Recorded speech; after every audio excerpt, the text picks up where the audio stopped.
ఆంధ్రప్రదేశ్ రాష్ట్ర డిప్యూటీ సీఎంగా పవన్ కళ్యాణ్ గారు ఈరోజు ప్రజలకు మంచి సేవ చేస్తున్న విషయం మనకందరికీ తెలిసిందే.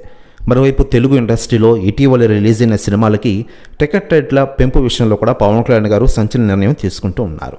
అదే తాజాగా నాగ చైతన్య హీరోగా, సాయి పల్లవి హీరోయిన్గా తెరకెక్కిన తండేల్ సినిమా యూనిట్కి ఆంధ్రప్రదేశ్ ప్రభుత్వం శుభవార్త చెప్పింది. ఆంధ్రప్రదేశ్లో ఆ సినిమా టికెట్ రేట్లు పెంచుకునేందుకు ప్రభుత్వం అనుమతినిచ్చింది. సింగిల్ స్క్రీన్లో ఒక్కొక్క టికెట్ మీద 50 రూపాయలు, మల్టీప్లెక్స్లలో ఒక్కొక్క టికెట్ పైన 75 రూపాయలు పెంచుకునే సౌలభ్యం కల్పించింది.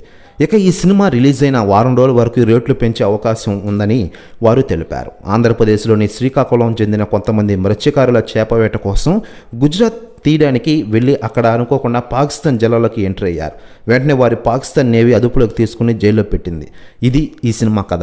మరోవైపు ఆంధ్రప్రదేశ్లో టికెట్ రేట్లు పెంచడంపై తాజాగా ఈ సినిమా హీరో నాగ చైతన్య గారు పవన్ కళ్యాణ్ గారి గురించి సంచలన వ్యాఖ్యలు చేశారట. ఆయన మాట్లాడుతూ, ఆంధ్రప్రదేశ్ డిప్యూటీ సీఎంగా పవన్ కళ్యాణ్ గారు ఈరోజు రాణిస్తున్నారు. ఇది అందరికీ తెలుసు. ఆంధ్రప్రదేశ్లోనే కాకుండా ఈరోజు ఆయన రాజకీయాలు రాణిస్తున్నారని చెప్పుకోవచ్చు. ముఖ్యంగా మా తండేలు సినిమాకి ఆయన టికెట్ రేట్లు పెంచడం హర్షణీయదగనం. నా జీవితంలో పవన్ కళ్యాణ్ని మర్చిపోను. తండేలు మూవీకి అడిగిన వెంటనే సాయం చేశారు ఆయన. గ్రేట్ సార్ మీరు అంటూ సంచలన వ్యాఖ్యలు చేశారట నాగ చైతన్య గారు. ప్రతి వ్యాఖ్యలు వైరల్ అవుతున్నాయి తెలుగు ఇండస్ట్రీలో. మరోవైపు గీత ఆర్ట్స్ 2 బ్యానర్లో తెరకెక్కుతున్న ఈ చిత్రం మీద అనౌన్స్ చేసిన నాటి నుంచి భారీ అంచనాలు ఉన్నాయి.